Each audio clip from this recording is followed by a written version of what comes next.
ನೋಡಿ ಎಷ್ಟು ಚೆನ್ನಾಗಿದೆ ಕಾಶ್ಮೀರದಲ್ಲಿ. Just follow me.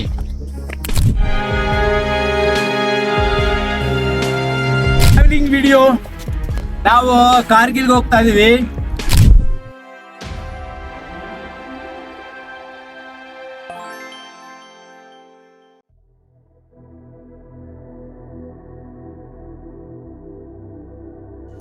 Hi friends, this is traveling video.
ನಾವು ಕಾರ್ಗಿಲ್ಗೆ ಹೋಗ್ತಾ ಇದೀವಿ.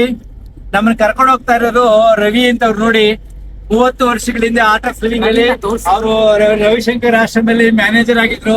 ನನ್ನ ಆರ್ಟ್ ಆಫ್ ಲಿವಿಂಗ್ ಟೀಚರ್ ಆಗಿದೆ. ಅವ್ರು ನಮ್ಮನ್ನ ಕರ್ಕೊಂಡು ಹೋಗ್ತಾ ಇದಾರೆ. ನಾವೆಲ್ಲ ಗ್ರೂಪ್ ಹೋಗ್ತಾ ಇದೀವಿ. ಇಲ್ಲಿ ಹೋಗ್ಬೇಕಾದ್ರೆ ಸರಿ, ಯಾಕೆಂದ್ರೆ 25 ವರ್ಷಗಳಿಂದ ನಾವು ರಿಷಿಕೇಶ್ ಹರಿದ್ವಾರಕ್ಕೆ ಜೊತೆ ಹೋಗ್ತಾ ಇದ್ವಿ. ಈಗ ನಮ್ನೆಲ್ಲ ಗ್ರೂಪ್ ಕರ್ಕೊಂಡು ಹೋಗ್ತಾ ಇದ್ರು. ಹೋಗಿದ್ವಿ. ಒಂದು ವಾರ 15 ದಿನ ಇದ್ವಿ ರಿಷಿಕೇಶ್ ಹರಿದ್ವಾರದಲ್ಲಿ. ಕ್ಯಾಂಪ್ ಎಲ್ಲ ಮುಗಿಸ್ಕೊಂಡು, art of living course and yoga camp ಎಲ್ಲ ಮುಗಿಸ್ಕೊಂಡು ಬರ್ಬೇಕಾದ್ರೆ ಬೆಂಗಳೂರು ಬಂದ್ಬಿಟ್ಟು ನಮ್ಮ ಜಯನಗರ ಆಫೀಸರ್ ಕುತ್ಕೊಂಡು ರವಿ ಅವರು ಹೇಳಿದ್ರು. ನನಗೆ ತುಂಬಾ ಶಾಕ್ ಆಗ್ಬಿಟ್ಟಿ. ರಾಜು ಅಂತ ಹೇಳ್ತಾರೆ. ರಾಜು ತುಂಬಾ ಶಾಕ್ ಆಗ್ಬಿಡ್ತು. ಏನಪ್ಪಾ ನಿನ್ ಜೀವನದಲ್ಲಿ ಏನಾಯ್ತು? ನನ್ನ ಜೀವನದಲ್ಲಿ ಅದ್ಭುತವಾದ ಶಾಕ್ ಎರಡು ಇದ್ರು.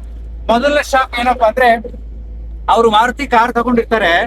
ಅವಾಗ ತುಂಬಾ ಕಾರ್ಗಳು ಕಡಿಮೆ ಇತ್ತು. ಮಾರುತಿ ಕಾರ್ ತಗೊಂಡು ಅದನ್ನೆಲ್ಲ ಇಂಟೀರಿಯರ್ ಎಲ್ಲ ಮಾಡಿಸಿ ಅದ್ಭುತವಾಗಿ ಹುಡುಗರ ಜೊತೆ ಓಡಾಡ್ಕೊಂಡು ಟ್ರಾವೆಲಿಂಗ್ ಮಾಡ್ಕೊಂಡು ಟೂರ್ ಮಾಡ್ಕೊಂಡು ಮನೆಗೆ ಬಂದು ನಿಲ್ಸಿರ್ತಾರೆ. ಕಾರ್ ಗ್ಯಾರೇಜ್ ಅಲ್ಲಿ ನಿಲ್ಸ್ಬಿಟ್ಟು ಹೊರಗಡೆ ಹೋಗಿರ್ತಾರೆ. ಹೋಗ್ಬಿಟ್ಟು ಮನೆಗೆ ಹೋಗೋದಾದ್ಮೇಲೆ ಟೂರ್ ಹೋಗಿರ್ತಾರೆ. ಟೂರಿಂದ ಬಂದ್ಮೇಲೆ ಕಾರ್ ಗ್ಯಾರೇಜ್ ಅಲ್ಲಿ ಕಾರ್ ತೆಗೆದು ನೋಡ್ತಾರೆ, ಕಾರ್ ಇಲ್ಲ. ಲೈಫ್ ಅಲ್ಲಿ ದೊಡ್ಡ ಶಾಕ್ ಆಯ್ತು ಅವ್ರಿಗೆ. ಸೊ ಅವಾಗ ಒಂಥರ ನಡ್ಕಾದಂಗೆ ಆಗ್ಬಿಡ್ತುತ್ತೆ. ಆಮೇಲೆ ಮನೆಗೆ ಬಂದು ಅವ್ರ ಅಮ್ಮನ್ ಕೇಳ್ತಾರೆ. ಅವ್ರಮ್ಮ ಮೌನವಾಗಿದ್ರು, ಏನು ಮಾತಾಡಿಲ್ಲ. ಆಮೇಲೆ ಬೇಸರ ಮಾಡ್ಕೊಂಡು ಅವ್ರ ಅಮ್ಮ ಹೇಳಿದ್ರು, ನೋಡಪ್ಪ, ನೀನ್ ಕೊಡ್ಸಿದಂತ ಕಾರನ್ನ ಅಪ್ಪ ಮಾರ್ಬಿಟ್ರು. ನೀನಿದ್ದಕ್ಕೆ ಮಾರಕ್ ಆಗಲ್ಲ ಅಂದ್ಬಿಟ್ಟು ನೀನ್ ಟ್ರಿಪ್ ಹೋದಾಗ ಮಾರ್ಬಿಟ್ಟಿದ್ದಾರೆ. ತುಂಬಾ ಲಾಸ್ ಆಗಿದ್ರು, ಅಷ್ಟು ಸಮಸ್ಯೆಲಿದ್ರು. ಅವಾಗ ಅಂತ ಶಾಕ್ ಆಯ್ತು ನನಗೇಂದ್ರು. ಅಷ್ಟು ಶಾಕ್ ಆಗಿ ಬದುಕನ್ನು ನಿರೂಪಿಸ್ಕೊಂಡು ರವಿಶಂಕರ್ ಆಶ್ರಮಕ್ಕೆ ಬಂದಾಗ ಅಲ್ಲಿದ್ರು, ಸೇವೆ ಮಾಡ್ತಾ ಇದ್ರು. ಅಲ್ಲಿ ಮಿನಿಮಮ್ ಸ್ಯಾಲ್ರಿ ಸಿಗ್ತಾ ಇತ್ತು, ಜೀವನ ಸಾಕ್ತಾ ಇತ್ತು. ಆವಾಗ ಹರಿದ್ವಾರ ರಿಷಿಕೇಶ್ ಹೋಗಕ್ಕೆ ದುಡ್ಡು ಸ್ವಲ್ಪ ಅಡಿಷನಲ್ ದುಡ್ಡು ಬೇಕು ಅಂದ್ಬಿಟ್ಟು ಅವ್ರದ್ದು ಲೂನಾ ಇತ್ತು, ಹಳೇ ಲೂನಾ. ಪೆಟ್ಲೂನು ಸರಿಯಾಗಿರ್ಲಿಲ್ಲ. ಆ ಲೂನಾನ 2,000 ರೂಪಾಯಿ ಮಾರ್ಬಿಟ್ರು. 2,000 ರೂಪಾಯಿಗೆ ಲೂನಾನ ಮಾರ್ಬಿಟ್ಟು ನಮ್ ಜೊತೆ ಬಂದಿದ್ರು ರಿಷಿಕೇಶ್ ಹರಿದ್ವಾರ್ 15 ಡೇಸ್ ಅಗೈನ್ ಮುಗಿಸ್ಕೊಂಡು ಹೋದ್ವಿ. ವಾಪಸ್ಸು ಮನೆಗೆ ಹೋಗ್ತಾರೆ. ಮನೆ ಮುಂದೆ ಲೂನಾ ನಿಂತಿದೆ. ಯಾಕಂದ್ರೆ ಯಾರು ತಗೊಂಡ್ ಹೋಗಿದ್ನಲ್ಲ, ಲೂನಾ ಚೆನ್ನಾಗಿಲ್ಲ ಬಿಟ್ಟು ವಾಪಸ್ ತಂದ್ಬಿಟ್ರು. ಇವ್ರಿಗೆ ಆ 2,000 ಕೊಡೋದು ಹೆಮ್ಮೆ ಅಂತ ಶಾಕ್ ಆಗ್ಬಿಡ್ತು. ಮೊದಲನೇ ಶಾಕ್ ಯಾವ್ದು? ಕಾರ್ ಓದದ್ದು. ಎರಡನೇ ಶಾಕ್ ಯಾವ್ದು? 2,000 ರೂಪಾಯಿ ಲೂನಾ. ಈಗ ಟ್ರಾವೆಲಿಂಗ್ ಥ್ರೂಔಟ್ ವರ್ಲ್ಡ್. ನಮ್ಮನ್ನೆಲ್ಲ ಕರ್ಕೊಂಡು ಹೋಗ್ತಾ ಇದಾರೆ, ಎಲ್ಲ ಕಡೆ ಟ್ರಾವೆಲ್ ಮಾಡ್ತಾ ಇದ್ದಾರೆ. It's well settled, having A beautiful girl and wife, and that's a life. Yes, learned a lot in life. ನೋಡಿ ಫ್ರೆಂಡ್ಸ್, ಹೆಂಗಿದೆ ವಿಡಿಯೋ? ಪ್ರಕೃತಿ ನೋಡಿ. ಆ ಕಡೆ ಬಿಸಿಲು ಬೀಳ್ತಾ ಇಲ್ಲ. ಭಯ ಆಗುತ್ತೆ ಬಗ್ ನೋಡಕ್ಕೆ. ಆಮೇಲೆ ಇಲ್ಲೊಬ್ರು ಆಗ್ಲೇ ವಾರ್ನ್ ಮಾಡಿದ್ದಾರೆ, ಮುಂದೆ ಸಾಕಪ್ಪ. ಬನ್ನಿ ಅಂತ ನೋಡಿ. ಈ ಕತೆಗಳ, ಈ ಬೆಟ್ಟ ಗುಡ್ಡದಲ್ಲಿ ಪ್ರಕೃತಿ ವಿಸ್ಮಯಗಳ ನಡುವೆ ಮನುಷ್ಯನ ಬದುಕು ಸಾಗ್ತಾ ಇದೆ. ಇಲ್ಲಿಂದ ನಮ್ಮನ್ನೆಲ್ಲ ರಕ್ಷಣೆ ಮಾಡ್ತಾರೆ ಪಾಪ, ಇದೆಲ್ಲ ಇದ್ದುಕೊಂಡ್ರು ನಮ್ಮ ಮಿಲಿಟ್ರಿನವರು.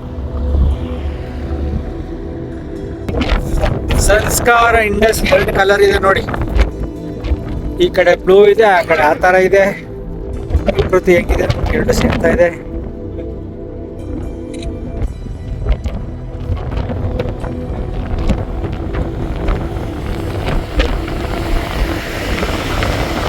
ಆಯ್ತು ಅಂದ್ರೆ ರವಿ ಕಥೆನೇ ಹೇಳ್ತೀನಿ, ತುಂಬಾ ಚೆನ್ನಾಗಿದೆ. ಮನಸ್ಸುಗಳು ಹೇಗಿರ್ತವೆ, ಮುಕ್ತ ಮನಸ್ಸು, ಇನ್ನೋಸೆಂಟ್ಸ್, ಮನಸ್ಸಲ್ಲಿ ಏನು ಕೆಟ್ಟಿಟ್ಕೊಂಡಿರಲ್ಲ. ಅವ್ರ ಮನಸ್ಸಲ್ಲಿ ಹೇಗಿರುತ್ತೆ ಅಂತ ಅವ್ರಿಗೊಂದು ಇನ್ಸಿಡೆಂಟ್ ಹೇಳ್ತೀನಿ. ನಾನು ಆಕ್ಚುಲಿ ನಾನು Art of Living residence teacher ಜಯನಗರದಲ್ಲಿದ್ದಾಗ, ಅಲ್ಲಿರ್ಬೇಕಾದ್ರೆ ನಾವು ಒಬ್ಬನೇ ಇದ್ದಾಗ ನಮ್ಮ ಫ್ಯಾಮಿಲಿ ಅಷ್ಟೇ ಇತ್ತು. ಮುಂದ್ಗಡೆ ಒಂದು ಲಾನ್ ಮಾಡ್ಬೇಕು ಅಂತ ಐಡಿಯಾ ಮಾಡಿದ್ವಿ. ಲಾನ್ ಮಾಡ್ಬೇಕಾದ್ರೆ ಇವ್ರ ಮ್ಯಾನೇಜರು ಲಾನ್ ಮಾಡ್ಸಪ್ಪ ಅಂದ್ರೆ, ನಾನು ಕ್ಯಾಂಪ್ಗೆಲ್ಲ ಹೋಗ್ತಿದ್ದೆ ಹೊರಗಡೆ. ಹೋಗಿದ್ದೆ 3 ದಿನ ಲಾನ್ ಮಾಡಿಸಿದ್ದಾನೆ. ಆ ಲಾನ್ ಅನ್ನು ಮೋಸ ಮಾಡಿದ್ದಾನೆ. ಏನಾದ್ರು ಗರಿಕೆ ಹುಲ್ಲೆಲ್ಲ ತಂದ್ಬಿಟ್ಟು ಲಾನ್ ಇಟ್ಬಿಟ್ಟು ದುಡ್ಡಿಸ್ಕೊಂಡು ಹೋಗ್ಬಿಟ್ಟಿದ್ದಾನೆ. ಇವ್ನು ಬಂದ, ನೋಡಿ ಹೆಂಗಿದೆ ಲಾನು, ಹಾಗೆ ಈಗ ಮೆಕ್ಸಿಕನ್ ಗ್ರಾಸ್ ಹಾಕಿದೀನಿ ಅಂತ. ನಿನ್ ತಲೆ ಮೆಕ್ಸಿಕನ್ ಅಲ್ಲ, ಇದು ಕುದುರೆಸಿಯ ಅಂದೆ. ಕುದುರೆಸಿಯ ಅಂದ್ರೆ ಏನು? ಕುದುರೆ ಹುಲ್ಲು, ಕುದುರೆ ಮೇಯ್ತಲ್ಲ, ಗರಿಕೆ ಹುಲ್ಲು, ಅದಕ್ಕೆ ನಿಮ್ಗೆ ಮೋಸ ಮಾಡೋರಂತೆ. ಇವ್ರು ಅಷ್ಟು ಮನ್ಸು ಮುಕ್ತವಾಗಿತ್ತು. ಆಮೇಲೆ ಏನಾಗಿದೆ, ಅಲ್ಲಿ ಒಂದು ತೆಂಗಿನ ಮರ ಇತ್ತು. ತೆಂಗಿನ ಮರದಿಂದ ತೆಂಗಿನ ಹೂ ಕೆಳಗಡೆ ಬಿದ್ದಿತ್ತು. ಸೊ ಇವರು ಹಿಂಗ್ ನೋಡಕ್ ಹೋಗಿದ್ದಾನೆ. ನಮ್ಮ ಫ್ರೆಂಡ್ ಮುರಳಿ ಅಂತಿದ್ದೆ, ಅವ್ನು ಬಂದ. ಅವ್ನು ಕೇಳಿದಾನೆ ಏನಿದು ಅಂತ. ತೆಂಗಿನಕಾಯಿ ಸೀಡ್ಸು ಸೀಡ್ಸ್ ಬಿದ್ದಿದೆ, ಗಿಡ ಆಗುತ್ತೆ ಅಂತ ಹೇಳಿದಾನೆ. ಅವ್ನು ಕುದುರೆಸಿ ಹಾಕಿದನ್ನೆಲ್ಲ ಗೊಬ್ಬರ ಎಲ್ಲ ಹಾಕಿದ, ಕೆಲವೆಲ್ಲ ಟೊಮೊಟೊ ಸಸಿಗಳೆಲ್ಲ ಉಟ್ಕೊಂಡಿತ್ತು ಕಳೆ. ನಾನು ಅದು ಕಿಳಕ್ ಹೋದೆ. ಕಿಲ್ಬೇಡಿ ಯಾಕೆ ಅಂದ್ರೆ ತೆಂಗಿನಕಾಯಿ ಸೀಡ್ಸ್ ಬಿದ್ದಿದೆ, ಅದು ಮರ ಆಗುತ್ತೆ. ನೋಡಿ, ಅಂದ್ರೆ ಮನಸ್ಸು ಎಷ್ಟೊಂದು ಮುಗ್ಧವಾಗಿತ್ತು. ಅವಾಗ BSc ಗ್ರಾಜುಯೇಟ್, ಅರ್ಥ ಆಯ್ತಾ? ಹೊಸ ಎಲ್ಲ ಪಾರದರ್ಶತೆ ಎಲ್ಲ ಮಾಡ್ತಿದ್ರು. ಹಿಂಗೆ ಕೆಲವು ಮನಸ್ಸುಗಳು ತುಂಬಾ ಮುಗ್ಧವಾಗಿರ್ತವೆ. ಸನ್ಸೆಟ್ ಪಾಯಿಂಟ್, ವೋಲಾರ್ ಲೇಕ್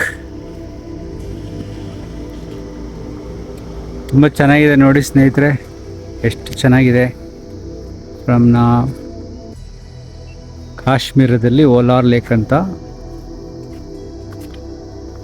ಸಿಹಿ ನೀರಿನ ಲೇಕ್ ಅಂತಿದು.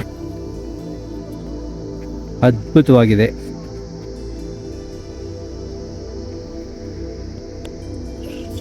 ಬರ್ತಕ್ಕಂಥ ಯಾವುದೇ ಸಮಸ್ಯೆಗಳು ಹೇಗಾರ ಬರಲಿ, ಮನಸ್ಸು ಚೆನ್ನಾಗಿದ್ರೆ ನಾವು ಸಾಧನೆ ಮಾಡ್ಬೋದು. ಪ್ರಕೃತಿ ನಮಗೆ ದಾರಿ ತೋರಿಸೋದಕ್ಕೆ, ನಮಗೆ ದಾರಿ ತೋರಿಸುತ್ತಿರುವ ಈ ರವಿಯವರೇ ಕಾರಣ ನೋಡಿ. ರಿಯಲ್, ಅದಕ್ಕೆ ನಾನು ಈಗ ಕಾರಲ್ಲಿ ಮಾಡಿದ್ದೀನಿ, ಟಿಟಿನಲ್ಲಿ ವಿಡಿಯೋ ಮಾಡಿದ್ದೀನಿ.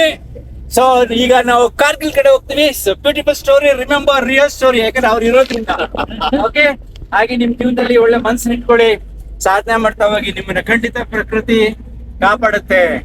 ಮಾನಸ್ಪಲ್ಲಿ lake on the way to Gurez valley, ಅಲ್ಲಿ ಹೋಗ್ತಾ ಇದೀವಿ. ತುಂಬಾ ಶಾರ್ಟ್ ಆಗಿ ನೋಡಿ, ಎಷ್ಟು ಚೆನ್ನಾಗಿದೆ ಕಾಶ್ಮೀರದಲ್ಲಿ.